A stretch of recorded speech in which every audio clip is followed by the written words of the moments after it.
It always amazes me how far Karen will go to satisfy her sense of entitlement. For months, she'd been complaining about the fence that separated my ranch from her property. She said it cut off her son's view, ruined the aesthetics of the neighborhood, and even claimed it was misaligned with HOA regulations. The kicker? My ranch isn't part of their HOA, and the fence sits entirely on my land. Still, Karen wouldn't let it go. She sent letters, left notes on my gate, and even tried to bring it up at an HOA meeting, which I had no obligation to attend. I ignored her nonsense, but she escalated. One morning, I woke up to find the fence spray-painted with "Move It" in giant red letters. A week later, she confronted me in person. "You need to move this fence," she demanded, pointing at the cedar posts. "It's encroaching on HOA property, and my son needs more yard space. You have plenty of land. Just move it back 20 feet. I laughed out loud. "Karen, this fence is well within my property line. I've got the deed, survey maps, and county records to prove it. If your son wants a bigger yard, he can ask Santa for it next Christmas, because he's not getting mine." Her face twisted with anger. "Fine. If you won't move it, the HOA will take care of it for you." That was her second mistake. A few nights later, I caught her and 2 HOA enforcers trying to dig up the fence posts. They had shovels, flashlights, and even spray paint to mark the new boundary. Unfortunately for them, my security system doesn't just record video. It triggers floodlights and blares warnings. The second they touched the fence, lights snapped on, sirens blared, and a recorded voice announced, "Trespassing detected. Law enforcement has been notified." Karen screamed, dropped her shovel, and ran like a spooked deer. Her crew wasn't much braver.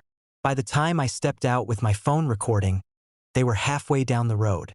But here's the thing about property law. If someone demands you move a boundary fence, they're indirectly challenging the property lines.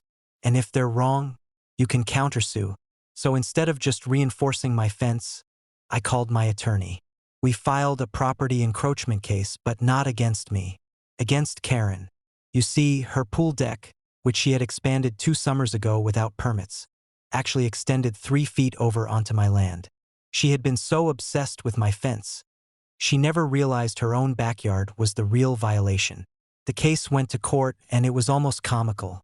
Karen stormed in with her binder of fake HOA regulations, shouting about how my fence was an eyesore and how her son needed room to grow. The judge patiently listened, then asked for official surveys. When my attorney rolled out the county-certified maps, the truth was undeniable.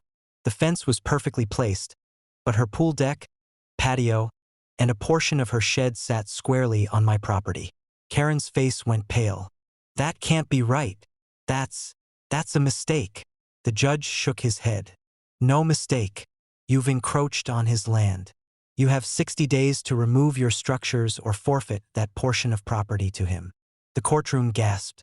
Karen shrieked about injustice, about favoritism, even about conspiracies between me and the surveyor. None of it mattered. The law was the law. 60 days later, when the deadline passed, Karen still hadn't moved her pool deck, which meant one thing: by court order, that land and everything on it was mine. I didn't tear it down. No, I did something better. I fenced her old deck into my property and locked the gate. Suddenly, the pool she had bragged about for years was off limits, sitting on land she no longer owned. The look on her face when she realized she couldn't even dip her toes in her own water was priceless. Neighbors laughed about it for weeks. Some even came by to peek over the fence at Rancher's Pool, as they jokingly called it. Karen was humiliated, her HOA credibility shattered, and her son didn't get the bigger yard she demanded. In fact, they lost space instead. In the end, her arrogance handed me more land, more leverage, and the sweetest victory I could imagine. Karen wanted me to move my fence. Instead, I moved her property line.